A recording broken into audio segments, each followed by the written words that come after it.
और कल की गुफ्तगू में और परसों की गुफ्तगू में मैं मुसलसल आपके सामने गुजारिश कर रहा हूं, फसाद कहते हैं अली की दुश्मनी को, इस्लाह कहते हैं अली की विलायत को। फसाद का अगर आप राग़िब इस्फहानी को उठाएं, अगर आप लुगात को उठाएं, डिक्शनरी को उठाएं, तो फसाद का जो तर्जमा किया गया है वो ये है कि किसी चीज को उसके मरकज से हटाने को फसाद कहते हैं। गदीर के बाद फसाद ये हुआ कि इस्लाम को उसके मरकज से हटा दिया गया। फसाद है अली की दुश्मनी का नाम, इस्लाह है अली की दोस्ती और अली की विलायत का नाम। मैंने ज़ियारत जामिया का जुमला पढ़ा कि मौला फरमाते हैं कि अपनी इस्लाह करो हमारी विलायत के साथ। अब मैं सतर कहने लगा हूं, जो बंदे पहला नतीजा सुनना चाहते हैं, मौला फरमाते हैं अपने अमाल की इस्लाह करो हमारी विलायत के साथ। हमारी विलायत के साथ अपनी इस्लाह करो, अपने अमलों से हमारी विलायत की सलाह न करो। जो हाथ उठ गया सैयदा, इस हाथ को हमेशा सलामत रखो। इस्लाह है अली की विलायत का नाम, इस्लाह करनी है अली की विलायत से। अली की विलायत की इस्लाह नहीं करनी, विलायत अली से अपनी इस्लाह करनी है। जो बंदे आज के रोशन ख्याल शिया हैं, मैं उनसे कहना चाहता हूं अज़ादारी से अपनी इस्लाह करें।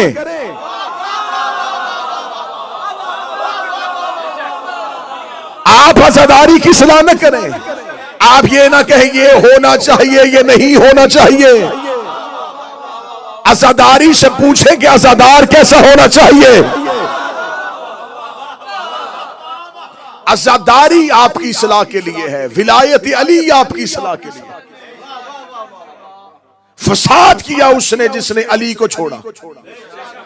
कल मैंने कुरान की आयत पढ़ी, खुशकी और तरी में फसाद हो गया जब लोगों ने सकीफा बनी सादा में मिन्ना अमीर व मिनकुम अमीर कह दिया। फसाद है अली की दुश्मनी का नाम। आज किसी भी मुसलमान से जब भी पूछे ना जी इत्तेहाद बैन मुस्लिमीन के लिए, मुसलमानों के इत्तेहाद के लिए कोई एक लेक्चर दे, तो यहीं से शुरू करेगा। अल्लाह कुरान में कहता है बिस्मिल्लाहिर्रहमानिर्रहीम वातसिमू बिहब्लिल्लाह, जोर से पकड़ो, मजबूती से पकड़ो अल्लाह की रस्सी को, बिहब्लिल्लाह, अल्लाह की रस्सी को। मैंने आज अगली आयत पढ़ी है, जो करीब बैठे हो, हर एक मुसलमानों को इत्तेहाद की दावत देते हुए, इत्तेहाद उम्मत की दावत देते हुए कुरान की आयत से आगाज करते हैं वातसिमू बिहब्लिल्लाह, और मजबूती से पकड़ लो अल्लाह की रस्सी को। अब हमें बताया जाए वो अल्लाह की रस्सी क्या है। हमें बताओ कि वो कौन सी अल्लाह की रस्सी है जिसे मजबूती से पकड़ना है। या तो ये कहा जाए कि कुरान ने कहा है अल्लाह की रस्सी, तो यकीनन खाना काबा पे जो जंजीर लटक रही है ये अल्लाह की रस्सी होगी, क्योंकि मुझे हजरत आदम से लेके खातम तक, खातम से लेके 11वीं हुज्जत तक, 11वें से लेके 12वें की गैबत सुगरा, गैबत सुगरा से लेके गैबत कुबरा तक, हमें तो आज तक नजर नहीं आया कि आसमान से लैलतुल कदर में कोई रस्सी लटक रही हो और उसे कहा हो कि इस रस्सी को पकड़ लो, इस रस्सी को मजबूती से थाम रखो। खुदा ने बेहबलिल्लाह कहा है कि मजबूती से थाम लो अल्लाह की रस्सी को। वो अल्लाह की रस्सी कौन सी है? क्या वो नमाज है? क्या वो रोजा है? क्या वो ज़कात है? क्या वो हज है? मदीने की मस्जिद में एक शख्स ने नबी से पूछा या रसूल अल्लाह ना हबलिल्लाह, हमें बताइए अल्लाह का हबल क्या है, या अल्लाह की रस्सी क्या है। इतना कहना था, या रसूल ने मजमे से अली को उठाया, अली को मिंबर के करीब बुलाया, अली का हाथ पकड़ रसूल ने उठाया, तो मैं हाज़ अली हबलिल्लाह, ये अली अल्लाह की रस्सी है, ये अली अल्लाह की रस्सी है। खुदा कुरान में कह रहा है अली वलीउल्लाह पढ़ लो ताकि फिरकों में ना बटो।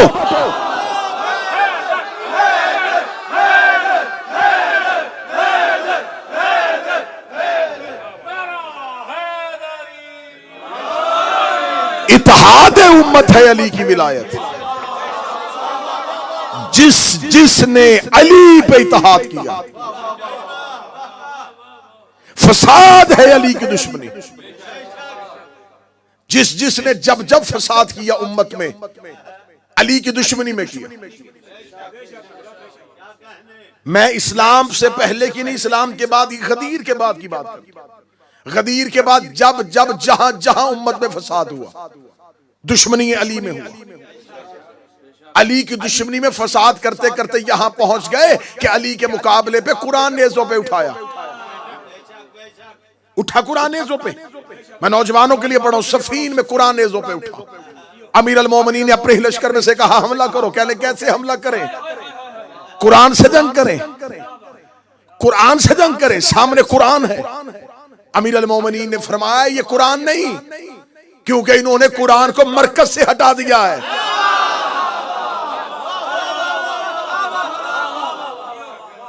ये कुरान नहीं है, क्योंकि ये कुरान को उसके मरकज से हटा रहे हैं, ये फसाद कर रहे हैं। चले एक और वाकया पढ़ा। मौला अमीर अल मोमिनीन जंग नहरवान से वापस आ रहे थे, और जानते हैं यकीन नौजवान, जंग नहरवान ख्वारिज के मुकाबले पे। ख्वारिज कौन थे? ख्वारिज जाके नहजुल बलागा उठाइएगा, ख्वारिज की निशानियां पढ़िएगा, ख्वारिज की निशानियां पढ़िएगा, फिर आपको अपने ही मुल्क के मीडिया पे नजर आएंगे कुछ चेहरे। ख्वारिज की निशानियां जो है वो निशानियां क्या थी? लंबी दाढ़ियां, माथे पे सजदों के निशान, हाथों पे तस्बीहां, नमाज के पाबंद, अहकामात इलाहिया को बजा लाने वाले, इतनी कसरत से इबादत करते थे। इन्हें खबर थी कि दुनिया अली की तरफ माइल हो रही है अली की इबादत की वजह से। इन्होंने अपना एक आबिद और एक जाहिद चेहरा जमाने के सामने पेश किया, लेकिन अंदर दुश्मनी अली थी। मौला अमीर अल मोमिनीन ने इनके साथ एक जंग लड़ी। नहरवान एक नहर, दो नहरों के दरमियान वो जंग हुई थी, इसलिए से नहरवान कहा जाता है। मौला अमीर अल मोमिनीन ने उस जंग में जाने से पहले कहा था, ये जितने भी ज्यादा हैं इनमें से 9 से ज्यादा बचेंगे नहीं, हमारे 9 से ज्यादा मरेंगे नहीं। इसे कहते हैं अली। इनके 9 से ज्यादा जिंदा नहीं रहेंगे, हमारे 9 से ज्यादा मरेंगे नहीं। मौला अमीर अल मोमिनीन जंग नहरवान से वापस पलट रहे थे। पलटते हुए अली बगदाद के करीब एक जगह है, उस मस्जिद को आज भी कहते थे मस्जिद बरासा। वहां पर अमीर अल मोमिनीन पहुंचे, ज़ोहरैन का वक्त था। अली ने जोहर की नमाज पढ़ी। जोहर की नमाज पढ़ने के बाद जोहर की नमाज अदा हुई। अमीर अल मोमिनीन ने कहा उठो यहां से चलें। लश्कर ने कहा या अली असर की नमाज। अली फरमाया यहां असर की नमाज नहीं होगी, क्योंकि हम बाबुल की सरजमीन पे आ गए। इस सरजमीन पे नबी और नबी के वसी नमाज नहीं पढ़ेंगे। ये कहना था मौला अमीर अल मोमिनीन था। मौला के लश्कर में जुमला ज़हन में रखना कि इस्लाह करो अपने अमाल की अली की विलायत के साथ। लोग अली के लश्कर में या अली हमें नमाज पढ़ने दीजिए। फरमाया मैं कह रहा हूं कि यहां नमाज नहीं होगी। फौरन इब्लीस ने अली के लश्कर में एक खबर आम कर दी। देखा नहरवान में नमाजियों से लड़के आया और अपने ही लश्कर को नमाज नहीं पढ़ने दे रहा। 100 के करीब दस्ता अली के सामने से निकल गया। या अली हम तो नमाज अदा करेंगे। फरमाया तुम्हें करनी है तो करो, मैं यहां अदा नहीं करूंगा। मौला अली के लश्कर में एक शख्स है जवेरिया। वो कहता मेरे जहन में ख्याल आया कि इन 100 के साथ नमाज पढ़ूं या अली के पीछे जाऊं। कहता अगले ही लम्हे में मैंने सोचा पढ़नी अल्लाह की है और ये अल्लाह का वली है। अमा अपनी इस्लाह करो अली की विलायत के साथ। नमाज है अल्लाह की, ये है नुमाइंदा इलाही, इसे छोड़ के कैसे नमाज पढ़ो। जवेरिया कहता है कि मेरा दिल बार बार डगमगाए, कभी जाए अल्लाह की तरफ,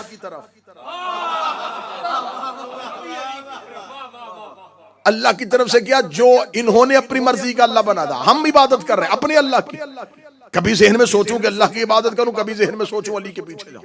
आखिर में ये बात इस नतीजे में पहुंच गया कि मुझे अली के पीछे जाना चाहिए। जवेरिया कहता मैं भी घोड़े पे बैठा, अली के पीछे मैंने चलना शुरू किया। अमीर अल मोमिन ने मस्जिद बरासा से बाहर अपना घोड़ा निकाला, अली ने सरपट अपने घोड़े को दौड़ाया। घोड़े को दौड़ाने के बाद बाबल के बाहर अली का लश्कर जा रहा था, अली अपने घोड़े को लेकर जा रहे थे। जवेरिया कहता मैं ज़हन में मुतमिन होकर जा रहा था, कुछ नहीं होता, नमाज रह भी गई है, लेकिन जा तो अली के पीछे रहा, नमाज रह भी गई है, जा तो अली के पीछे रहा। अब मेरे इस अमल की जिम्मेदारी अली के कांधों पे है, अली के कांधों पे, अली के कांधों पे है।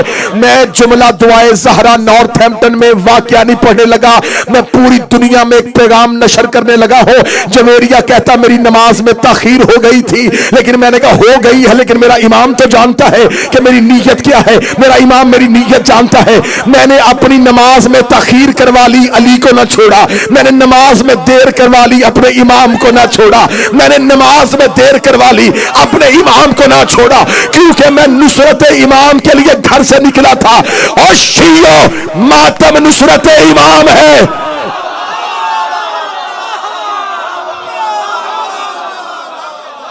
मातम ना ना ना ना ना,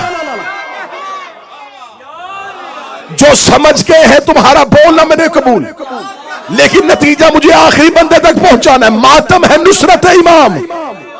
अगर कोई कहे कि नुसरत छोड़ो, नमाज में देर हो रही है,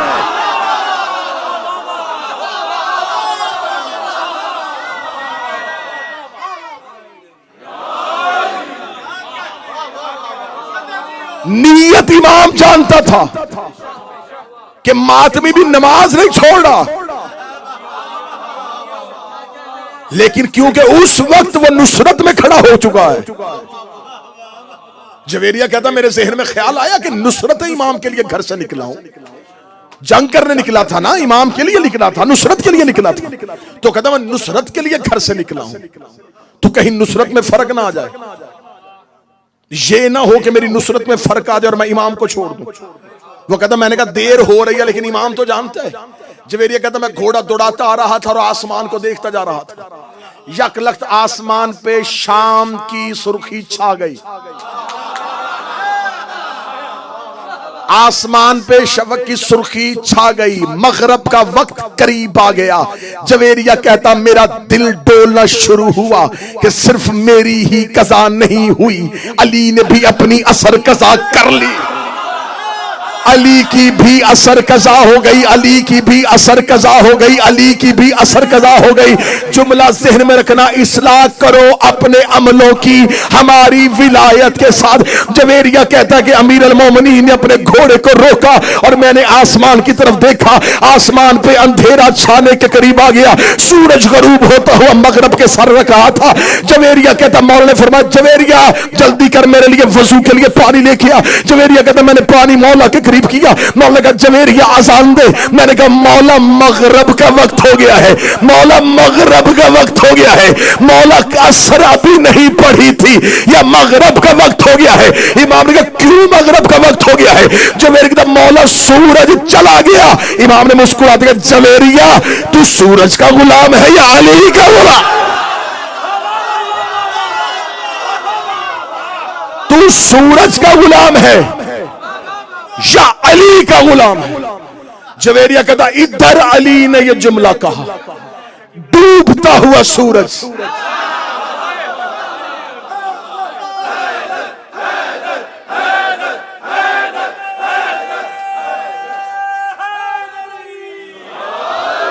डूबता हुआ सूरज, डूबता हुआ सूरज मगरब से मकाम असर पे पहुंचा। अली की आवाज आई जवेरिया अब तू भी असर पढ़, मैं भी असर पढ़ूंगा। अब जवेरिया ने अपनी असल नमाज पा ली। क्यों? उसने अपने अमाल से इमाम की इस्लाह नहीं की, मौला के इख्तियार से, मौला की विलायत से अपने अमाल की इस्लाह की। एक दलील ठीक है या इससे आगे दूं? चलो इससे अगली दलील। करबला में जाओ, हजरत मौला तुम्हें लेके जाए, हजरत हबीब इब्ने मुज़ाहर, हजरत हबीब इब्ने मुज़ाहर की कब्र पे आज भी मौला इमाम हुसैन की जरी के बिल्कुल सामने दरवाजे पे दाखिल हो, पहले हबीब है। जनाब हबीब जो है हुसैन की जर्री का दरवाजा है। हुर हुसैन के शहर का दरवाजा है। हबीब हुसैन की जर्री का दरवाजा है। दरवाजे पे सोया हुआ ये हुसैन का गुलाम। आज भी हजरत हबीब इब्ने मुजाहिर की कब्र पे जाओ, हजरत हबीब इब्ने मुजाहिर की कब्र के ऊपर वो खत लिखा है जो हुसैन ने हबीब को लिखा था। अब मैं किताबों में तो सब किताबों में लिखा था, मैं किताबों के नाम लेता तो मैं बहुत से नाम ले सकता था, लेकिन मैंने किताबों से ज्यादा बेहतर मजबूत रेफरेंस तुम्हें दे दिया कि ये खत कब्र हबीब पे लिखा हुआ है। कब्र हबीब के ऊपर आज भी वो खत लिखा है जो हुसैन इब्ने अली ने जनाब हबीब इब्ने मुजाहिर को लिखा था और कूफा से उनको बुलवाया था। उसका पहला जो खिताब है हुसैन इब्ने अली का वो है अस्सलामु अलैका या रजुलुल फकीह। सरना हलाओ, मैं जिगर का लहू दे रहा हूं तुम्हें। हबीब इब्ने मुजाहिर को लिखा हुसैन इब्ने अली ने, ए मर्द फकीह, हम मानते हैं उसे जिसे हुसैन फकीह कहते हैं।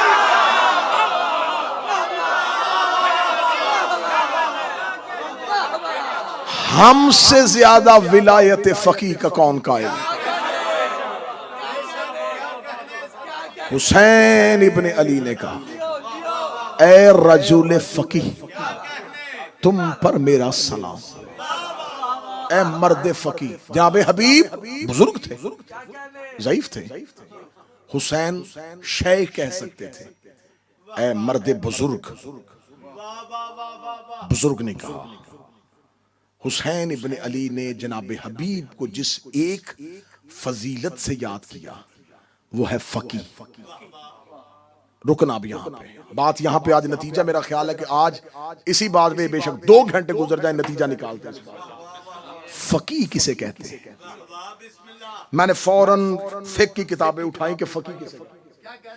फकीह का एक अमूमी तर्जमा मिला कि जो शरीयत के मसाइल को फिक़्ह के मसाइल की सूझबूझ रखता हो उसे फकीह कहते हैं।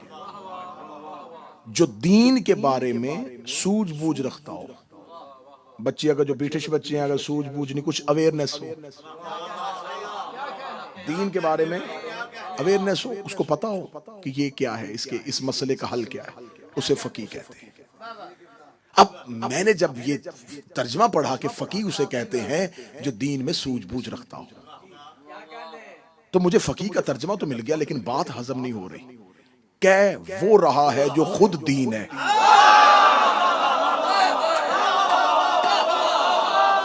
क्या वो मौला हुसैन सलाम।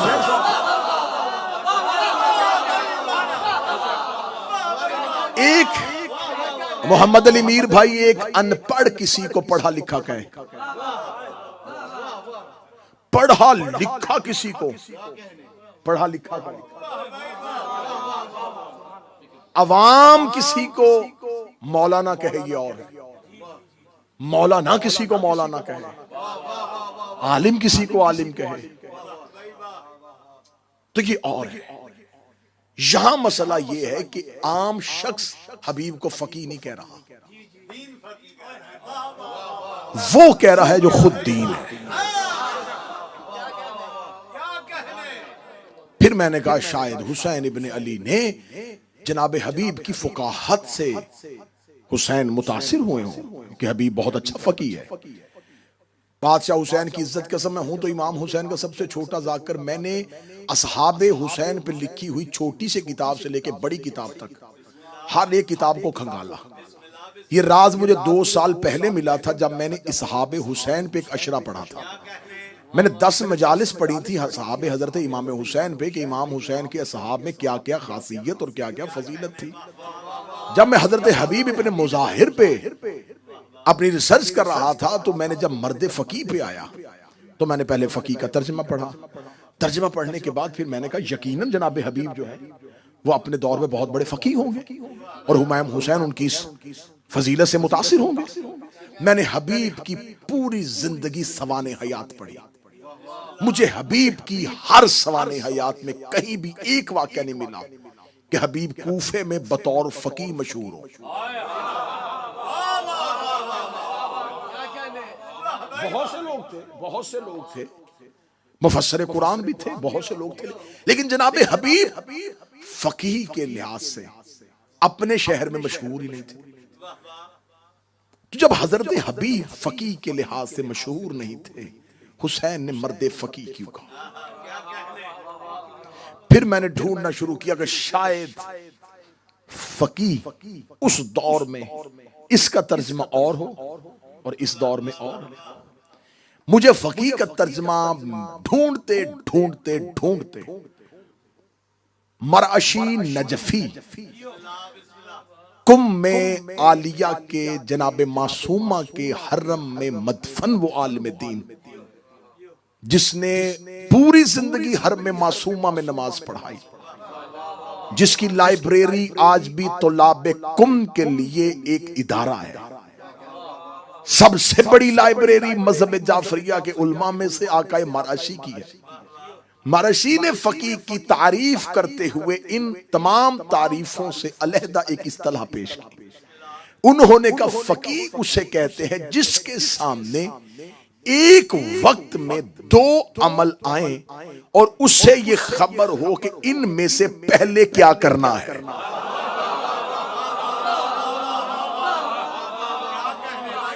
जो इस पोजीशन में हो कि उसके सामने दो चीजें भयक वक्त आ जाए और उसने फैसला करना हो कि इन दोनों में से पहले क्या करें।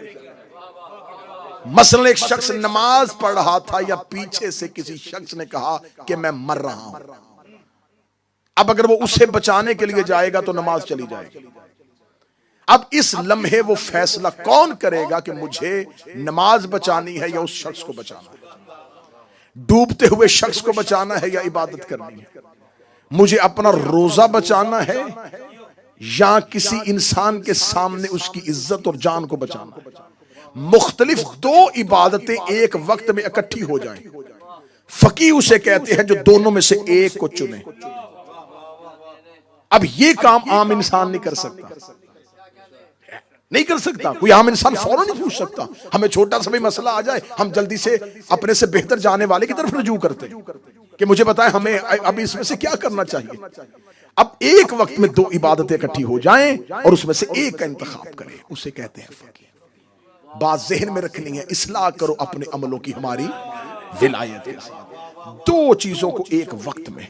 मैंने जब ये तर्जमा पढ़ा तो मैंने कहा ये तर्जमा बहुत अच्छा है। अब मुझे हबीब की जिंदगी पढ़नी है। अब मुझे देखना है कि हबीब की जिंदगी में वो कौन सा अमल था जिसमें हबीब ने बैक वक्त दो चीजों में से किसी एक का इंतखाब किया हो। सवाने हयात को खोला, हबीब का बचपन पढ़ा, हबीब की जवानी पढ़ी, हबीब की रसूल से मोहब्बत, हबीब की अली से मोहब्बत, हबीब की हसन से मोहब्बत, हबीब की हुसैन से मोहब्बत। कूफा में जनाब हबीब के पूरी की पूरी सवाने हयात, जनाब हबीब की जिंदगी के मुकम्मल हालात का बगौर जायजा लेने के बाद मुझे कहीं भी ऐसा नहीं मिला हबीब की जिंदगी में कोई ऐसा वाकया रूनुमा हुआ। लेकिन जब मैं पहुंचता पहुंचता असरे अशूर पे पहुंचा, सुनना सुनना सुनना सुनना नतीजा सुनना, असरे अशूर पे पहुंचा तो अब दो लोग हैं जो नुसरत इमाम के लिए कूफा से एक ही वक्त में आए हैं। एक जनाब सईद इब्ने अब्दुल्ला और एक जनाब हबीब इब्ने मुज़ाहर। ये दोनों आ गए हैं, करबला में मौजूद हैं। इमाम हुसैन अलैहिस्सलाम नमाज ज़ोहर के लिए उठे हैं और इमाम हुसैन ने लश्कर से कहा कि बाजमात नमाज अदा करेंगे। फौरन लश्कर हुसैन के पीछे नमाज अदा करने के लिए खड़ा हुआ। हुसैन मासूम है, जो पीछे खड़े थे वो ना इमाम है ना इस्मत के दर्जे पे। कोई भी फुरात की तरफ वजू के लिए नहीं भागा।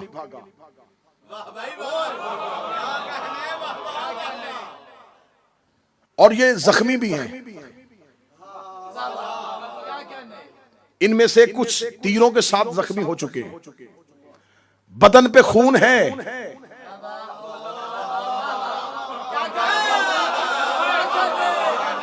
और वो हुसैन के पीछे अताअत हुज्जत के लिए खड़े हो रहे हैं। जनाबे सईद ने हजरत हबीब से कहा, हुसैन का दुश्मन बड़ा शातिर और मलाउन है। ये इंतजार कर रहा है कि हुसैन नमाज बाजमात करवाएं, और हमें खौफ है कि ये मलाउन नमाज हुसैन का एहतराम नहीं करेंगे और ये नमाज पे हुसैन पे हमला कर देंगे। हबीब ने सईद से पूछा फिर क्या करना चाहिए? उसने कहा क्या ही अच्छा हो कि हम बवक्ते नमाज इमाम हुसैन के दिफा के लिए आगे खड़े हो। सुनना, जनाबे सईद मौला हुसैन के पास पहुंचे। इतनी जुर्रत भी नहीं कि आके इमाम से कहें कि मौला, क्योंकि वो इख्तियार इमाम से वाकिफ है कि हमारे इमाम को हमारे दिफा हम इमाम के सामने जिरा बन के खड़े हो। अब डर भी रहे हैं और अपने दिल के हालात भी बताने हैं। इसे कहते हैं हुज्जत के नौकर, इन्हें कहते हैं अलैहिस्सलाम। आके जनाब सईद ने ये नहीं कहा कि मौला हमें डर है कि कहीं दुश्मन आपको कत्ल ना कर दें तो मैं आपके आगे खड़ा हो जाऊं, इसे भी तौहीन समझ रहे थे। आके इमाम के सामने कहेंगे मौला एक शरई मसला पूछना है। इमाम ने फरमाया कौन सा मसला? जनाब सईद ने कहा मौला अगर कोई खाना काबा का दिफा करता हुआ काबे को पुश दिखाए। कहां चले गए हो यार? हुसैन का वास्ता जागो। अकलीम भाई, अगर कोई दिफाए काबा करता हुआ खाना काबा को पुश दिखा दे तो ये उसका अमल क्या होगा? इमाम उसके अंदर का सवाल जान गए। इमाम का जवाब सुन गया। इमाम ने कहा हां, अगर मकसद दिफाए काबा हो तो इस अमल की जजा उससे भी ज्यादा बेहतर है। जब इमाम ने इजाजत दे दी तो जनाबे सईद ने कहा मौला मैं चाहता हूं जब आप नमाज पढ़ाएं तो मैं आपके आगे खड़ा हो जाऊं। हुसैन इब्ने अली ने जनाबे सईद को इजाजत दी। हुसैन ने मुसल्ला इमामत पे आके अल्लाहु अकबर कहा। जनाबे सईद कदमों के फासले पे नहीं, इंचों के फासले पे बिल्कुल हुसैन इब्ने अली के आगे खड़े हो गए, एक दीवार बन के। इधर हुसैन ने जोहर की नमाज के लिए अल्लाहु अकबर कहा।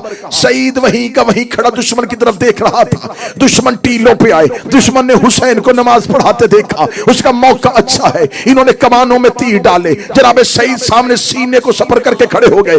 तीर आते रहे, सईद रोकते रहे, तीर आते रहे, सईद रोकते रहे, तीर आते रहे, सईद रोकते रहे। इधर मौला हुसैन ने पहली रकत मुकम्मल की, दूसरी रकत मुकम्मल की, तीसरी रकत मुकम्मल की। इधर हुसैन आखिरी रकत के रुकू में थे, ये सईद सामने खड़े थे। इतने तीर लग गए थे सईद के बदन पे कि अब सईद पे खड़े होने की शक्कत नहीं थी। इधर हुसैन ने रुकू से अपना सर उठाया, या हुसैन का सर उठ रहा था और सईद का जिस्म जमीन पे गिर रहा था। अब पीछे खड़े थे हबीब इब्ने मुसाहिर। सईद ने हुसैन से इजाजत मांगी थी, हबीब ने इजाजत नहीं मांगी। जो समझ गए हो तुम्हारी जुर्रतों को सलाम। सईद ने इजाजत मांगी थी, हबीब ने इजाजत नहीं मांगी थी। इधर सईद का बदन करबला में गिर रहा था, हुसैन रुकू से उठ रहे थे। अब हबीब ने ज़हन में सोचा अगर सईद गिर गया और एक तीर भी हुसैन तक पहुंच गया हमारी वफा में फर्क आ जाएगा। हबीब ने वहीं से अपनी नमाज तोड़ी और आके हुसैन के सामने खड़े हो गए।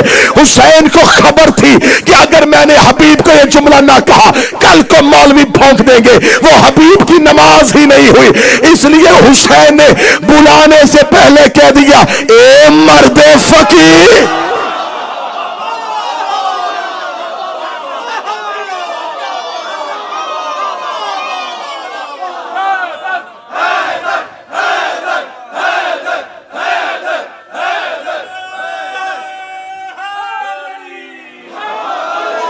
हुसैन जानते थे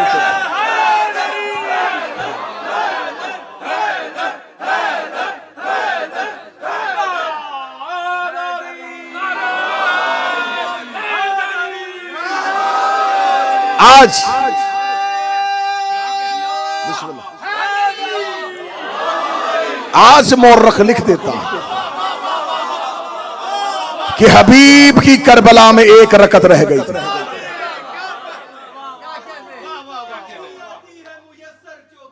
सुभान अल्लाह।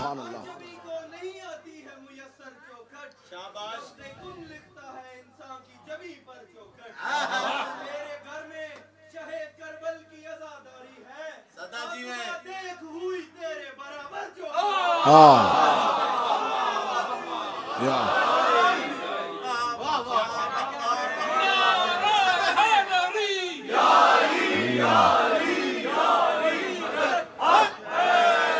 सैयदजादा है, फकीर का बेटा है, उसने शेर पढ़ा है। उसने कहा है कि ऐ आसमां तेरे बराबर चौखट नहीं, आसमान से अफजल चौखट, क्योंकि यहां वाले वहां जाने की तमन्ना नहीं करते, वहां वाले यहां,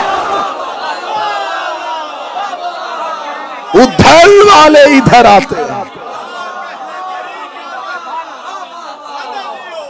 किताबों में है कि फरिश्ते मलाइका अल्लाह से कहते हैं, जहां जमीन पे मजलिस हुसैन होती है, मलाइका परवरदिगार से कहते, मेरे अल्लाह हमारी सारी इबादत ले ले, हमें एक बार इस महफिल में जाने दे।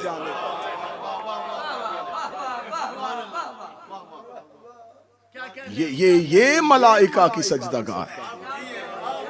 बादशाह हुसैन इन हाथों को सलामत रखे। हुसैन इब्ने अली जानते थे, कल कह देगा मुअर्रख कि हबीब की करबला में एक रकत रह गई थी। हुसैन ने बुलाने से पहले फकी कह दिया, क्योंकि हबीब ने अपनी नमाज से हुसैन की इस्लाह नहीं की। हबीब ने अपना अमल नहीं बचाया, हबीब ने अपनी हुज्जत को बचाया। इस्लाह करो अपने अमलों की हमारी विलायत के साथ। विलायत आले मोहम्मद हमारे अमाल की इस्लाह का नाम है, हमारे अमाल में लड़ाई का नाम नहीं। शिया कौम इस्लाह अपनी करे अली की विलायत के साथ। शिया कौम में कोई और मसला इतना एतराज वाला नहीं, इतना किसी मसले पर इख्तलाफ नहीं शिया मजहब में हुआ जितना विलायत अली पे हो रहा है।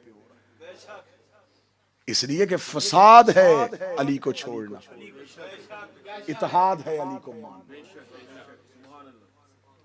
इत्तेहाद करो। मेरे पांचवें शहनशाह ने जनाब मीर समेत तमार के बेटे याकूब को कहा था, याकूब ने आके पांचवें इमाम से कहा था, जनाब मीर समेत तमार का बेटा, मौला मैं आपसे कोई नसीहत लेना चाहता हूँ, एक नसीहत कर दें जिसे मैं सारी जिंदगी पल्ले के साथ बांध के रखूं। इमाम बाकर ने जाते हुए याकूब से कहा, बस एक ही नसीहत याद रखना, अली के दोस्त को दोस्त रख, चाहे वो तेरे बाप का कातिल ही क्यों ना हो। और याकूब अली के दुश्मन से दुश्मनी कर, चाहे वो तेरा बाप ही क्यों ना हो। ये नसीहत जमाने को फैला दो कि अपनी दोस्ती और दुश्मनी का मेयार अली रखो। मुझे किसी से मोहब्बत नहीं अली के सिवा, मैं हर किसी से मोहब्बत करूं अली के लिए। इंशाअल्लाह कल की मजलिस में इससे आगे बढ़ेंगे कि कैसे कैसे अपने अमाल की इस्लाह की जाती है, और फिर हम आखिरी दो मजलिसों में पहुंच जाएंगे करबला की जानब के। करबला क्या था? करबला तहरीक थी, करबला जंग थी, करबला वाकया था, या करबला लड़ाई थी? राज़े करबला कल की और परसों की मजलिस में अया किए जाएंगे कि आखिर करबला क्या थी। बस मैंने मेहनत के साथ आपको यहां तक पहुंचाया। ये सबक आज का याद रखिएगा कि इस्लाह करो अपनी हमारी विलायत के साथ। उम्मत की इस्लाह है अली की विलायत, उम्मत का फसाद है अली का बुग़्ज़।